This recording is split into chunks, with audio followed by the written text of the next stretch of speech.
साहित्य परंपरा का मूल्यांकन है।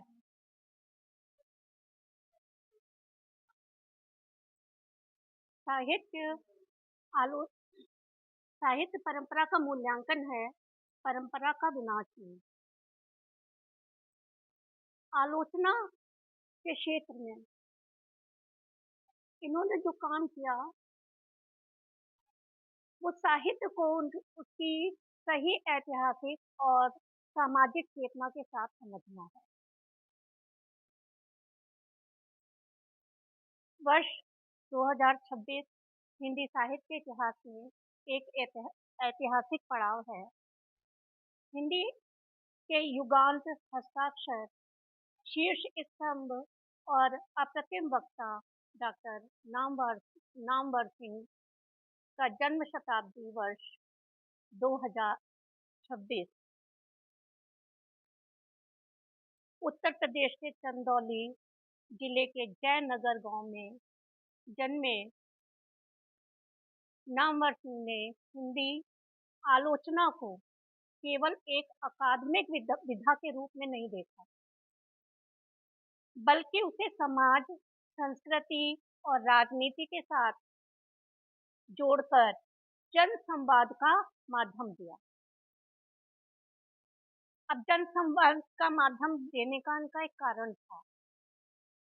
इनसे पहले हिंदी जो थी वो आलोचना, हिंदी की जो आलोचना होती थी वो केवल विश्वविद्यालयों या ड्राइंग रूम के अंदर ही बैठ करके आलोचना होती थी, जिसके लिए उन्होंने, और वो नीरस मानी जाती थी क्योंकि वो वहीं तक सीमित रह जाती थी। तो इसलिए उन्होंने अपनी अद्भुत वक्तृता और धारदार दृष्टि से इसको मंच पर ला खड़ा किया। उनका मानना था कि आलोचना केवल कमियां निकालने का औजार नहीं है, बल्कि रचना की रीढ़ को पहचानने और पाठक को नए सिरे से सोचने के लिए प्रेरित करने का एक सजीव उद्यम है। उनकी भाषा में जहां एक ओर काशी का अनहड़पन और फक्कड़पन था, वहीं दूसरी ओर यूरोपीय चिंतन परंपरा और मार्क्सवादी सौंदर्य शास्त्र का गहरा अनुशासन था।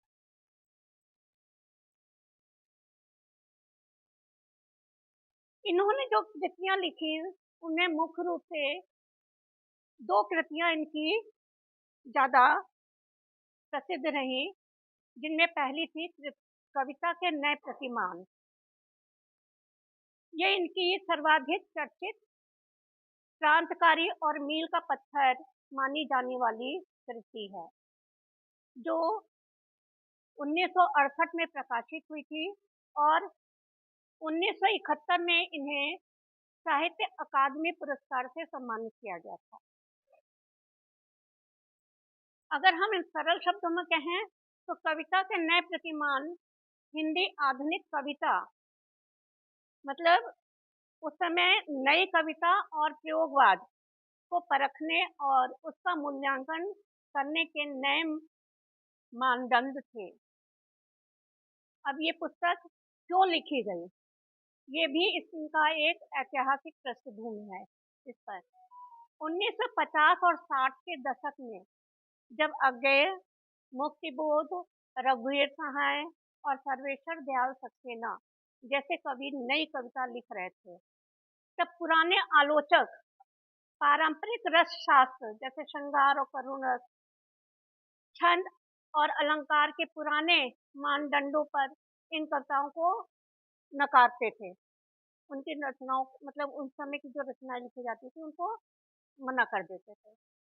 नामवर सिंह जी ने महसूस किया कि बदलती हुई आधुनिक संवेदना और जटिल जीवन की कविता को प्राचीन रसशास्त्र के ढर्रे पर नहीं नापा जा सकता।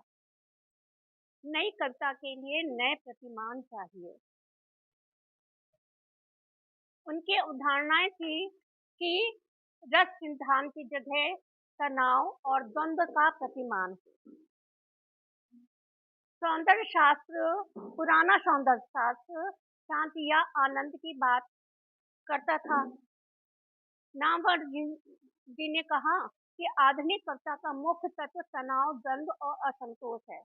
आधुनिक जीवन की उलझनों और संघर्षों को व्यक्त करने वाली कविता ही प्रामाणिक है। पहले जो कविताएं लिखी जाती थी उनको उन्होंने नकारा कि जो इस समय जो तनाव, उस समय का जो तनाव था और जो संघर्ष थे, उस पर अगर कविता लिखी जाए तो वो ज्यादा प्रामाणिक होंगी। मुक्त उस समय मुक्त बोध जी को केंद्रीय कवि के रूप में ये स्थापित करना चाहते थे लोग। गजानन माधव मुक्त बोध की कविताएं अंधेरे को नई कविता का प्रतिमान मिल गया था। उन्होंने दिखाया कि मुक्त बोध की लंबी कविताएं किस तरह कर व्यक्ति और समाज के टकराहट और अंतर्द्वंद को अभिव्यक्ति देती हैं। मतलब जो लंबी कविताएं उस समय लिखी जाती थी मुक्त बोध की, अगर आप कविता पढ़ेंगे तो उनकी अधिकतर कविताएं जो हैं वो लंबी कविताएं हैं। कविता केवल सुंदर शब्दों का जोड़ और सुरीला छंद नहीं है। नया प्रतिमान यह है कि कविता अपने समय, समाज और राजनीति के प्रति कितनी सचेत और सार्थक। दूसरा इनका था, इनकी जो कविता थी वो थी दूसरी परंपरा के ऊपर इन्होंने लिखी थी। इनकी दूसरी परंपरा थी की खोज उन्होंने किया था, जिसका उन्होंने दूसरी परंपरा में के मुख्य स्तंभ जो थे, जो दूसरी इन्होंने पुस्तक लिखी है उसमें उसके मुख्य स्तंभ थे कबीरदास जी। पहली जो कबीर पहली परंपरा यानी पहले जो आलोचक थे वो शुक्ल जी थे, रामचंद्र शुक्ल जी थे। वो इन उसमें वो फिट नहीं बैठते थे क्योंकि वे शास्त्र विरोधी और फक्कड़ थे। लेकिन हजारी प्रसाद द्विवेदी और नामवर सिंह जी ने कबीर को हिंदी साहित्य की इस दूसरी परंपरा का सबसे बड़ा नायक माना। इसमें राजसी, प्रशस्ति और चमत्कार के स्थान पर किसान, मजदूर और साधारण मनुष्य की पीड़ा को केंद्र में रखा गया, जो इनकी दूसरी पुस्तक थी।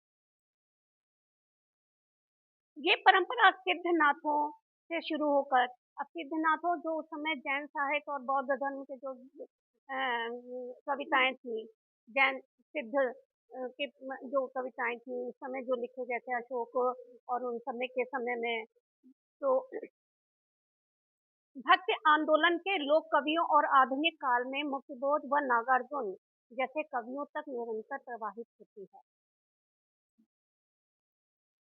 संक्षेप में हम यही कहना चाहेंगे कि दूसरी परंपरा की खोज का अर्थ था साहित्य के केंद्र में राजा महाराजाओं और शासकों को हटाकर आम आदमी और उसकी विद्रोही लोक चेतना को स्थापित करना।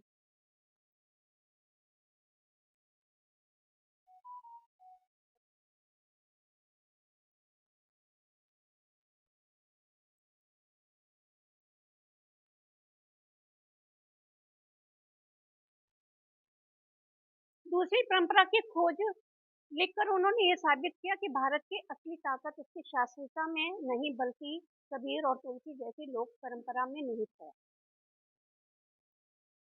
नामवर सिंह की सबसे बड़ी ताकत थी बहस पैदा करना। बहस कर कर बहस पैदा करके करने की क्षमता।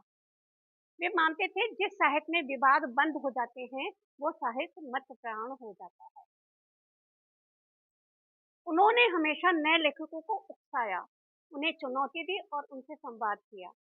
वे जानते थे कि असहमति ही विचार की पहली शर्त है। उनकी वाक पटुता ऐसी थी कि विरोधी भी जब उन्हें सुनने बैठते तो उनकी तार्किकता और भाषा की मिठास में बह जाते थे।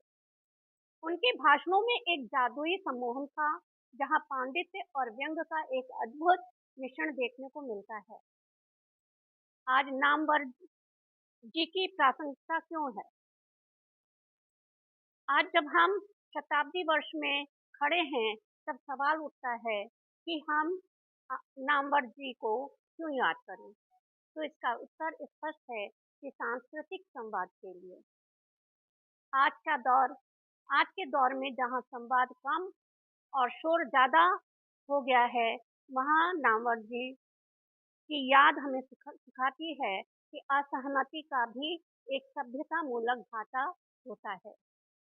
सच्ची आलोचना के लिए उन्होंने केवल तारीफ या बुराई का जरिया नहीं बनने दिया, उनके लिए आलोचना एक जिम्मेदारी थी। आज नामवर सिंह भले ही हमारे बीच सशरीर उपस्थित न हो, लेकिन जब भी हिंदी साहित्य में किसी नई रचना पर कोई विचार रखा जाएगा, जब भी कोई युवा कवि अपनी पहली किताब लेकर आलोचक के पास जाएगा, और जब भी मंचों पर ओजस्वी भाषा में विचारों का आदान प्रदान होगा, नामवर जी अपनी उसी चिर परिचित मुस्कान के साथ वहाँ मौजूद रहेंगे।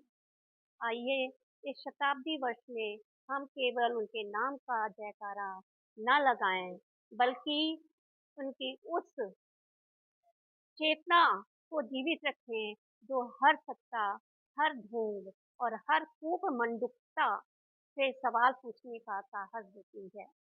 जय हिंद। धन्यवाद।